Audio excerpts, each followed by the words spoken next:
Hello friends, আশা করি তোমরা খুব ভালো আছো, খুব মজায় আছো। আমি খুবই ভালো আছি। হ্যালো, আয়া মুদিতা আর একটা নতুন ভিডিও নিয়ে তোমাদের সামনে চলে এসেছি। তো সবার আগে কিন্তু বুকস মানে বৈঠকখানা চ্যানেলের সমস্ত আপডেটস পেতে হলে সাবস্ক্রাইবে একটা ক্লিক করে নাও, বেল আইকনটা টিপে, আর এরপরের সমস্ত আপডেটস চট করে পেয়ে যাও। তাহলে শুরু করা যাক আজকের ভিডিওটা। গোপাল ভাঁড়, রসের সম্রাট রসিক রাজ। তো গোপাল ভাঁড়কে নিয়ে তো আমরা ছোটবেলা থেকে অনেক গল্প শুনেছি, হয়তো কিছু গল্পে উদ্ধৃতি হিসাবেও শুনেছি, পড়েছি। আবার গোপাল ভাঁড় উপরে কিছু চ্যানেলসে কোনো শোজ হয়েছে, প্রোগ্রামস হয়েছে, সেগুলোও আমরা দেখেছি। আর মা ঠাকুমার মুখে মুখে তো এই সমস্ত গল্প আমরা সদাই শুনে থাকি। তো এই হাসির রাজা গোপাল ভাঁড়কে নিয়ে কিন্তু আজকে আমার ভিডিওটা। প্রথমেই বলি যে বুক ফার্ম থেকে প্রকাশিত গোপাল ভাঁড় রহস্য, ঠিক যেই চটি বই আকারে আমরা আগে পেতাম গোপাল ভাঁড়কে, একই রকম প্রচ্ছদটা রেখে কিন্তু প্রকাশক নতুন ভাবে আবার এই বইটি আমাদের সামনে চলে এসেছে, তুলে ধরেছেন বিভিন্ন রকমের গল্প। গোপাল ভাঁড়ের যাবতীয় যত গল্প, যত প্রকাশক মণ্ডলী এতদিন ধরে আমাদের সামনে তুলে এনেছেন বিভিন্ন চটি বইয়ের আকারে, সেই সমস্ত গল্প কিন্তু এখানে একত্রিত করা আছে। কিছুটা দেখিয়ে দিই।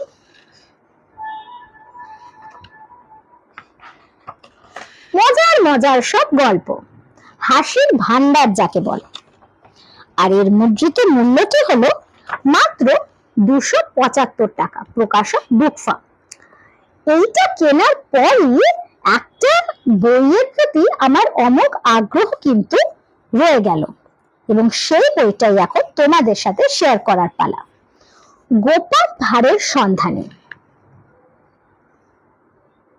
লিখেছেন সুজিত রায়।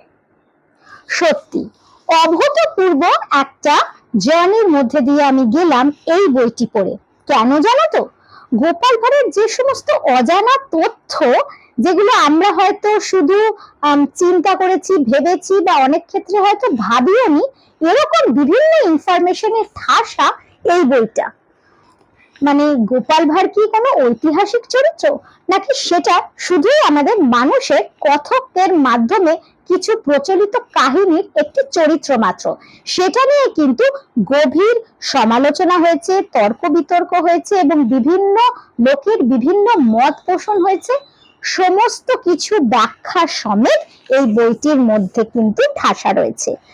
বইটির চিত্রণ, বুনন দারুণ, অসাধারণ। এছাড়া কিন্তু খুবই রেয়ার কিছু কালেকশন অফ ফটোগ্রাফস তোমরা পাবে এই বইটাতে।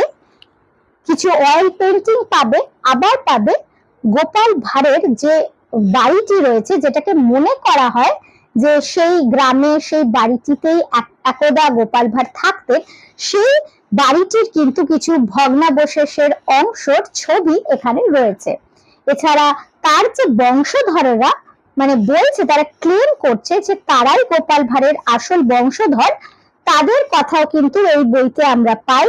তো মহারাজ কৃষ্ণচন্দ্রের রাজসভার পঞ্চরত্নের মধ্যে এই দারুণ গুণী ব্যক্তিটি, এই রত্নটি কিভাবে ওনার রাজসভায় এলেন এবং কিভাবে তার নাম চারিদিকে ছড়িয়ে পড়লো, তার একটা বিশদে বর্ণনা বা বিবরণ যাই বলো এই বইটিতে রয়েছে।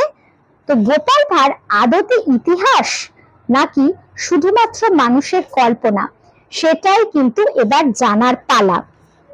শেষ অবধি কিন্তু নানা রকমের চমক আছে, এবং শুধুমাত্র গোপাল ভাঁড় নয়, এছাড়াও তোমরা জানতে পারবে বীরবল, মোল্লা নাসিরুদ্দিন, তেনালিরাম, এরকম বিভিন্ন বিদূষকের বিভিন্ন চরিত্রের কথা, তাদের ছোট ছোট কাহিনীর কথা।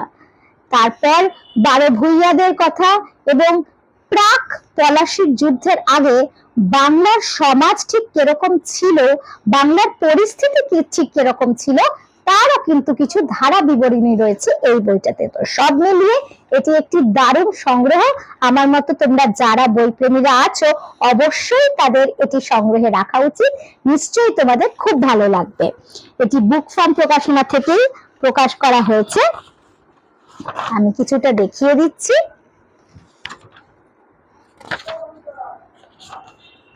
এটা পরিমার্জিত এবং পরিবর্ধিত সংস্করণ 2025-এ বেরিয়েছে এবং এর মূল্য হচ্ছে 450 টাকা।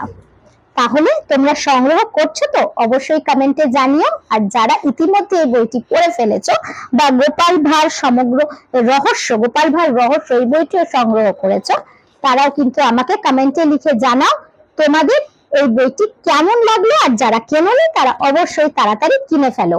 আর একটা ভিডিওর জন্য এবার ওয়েট, খুব তাড়াতাড়ি চলে আসবো নতুন একটা পর্ব নিয়ে। টাটা।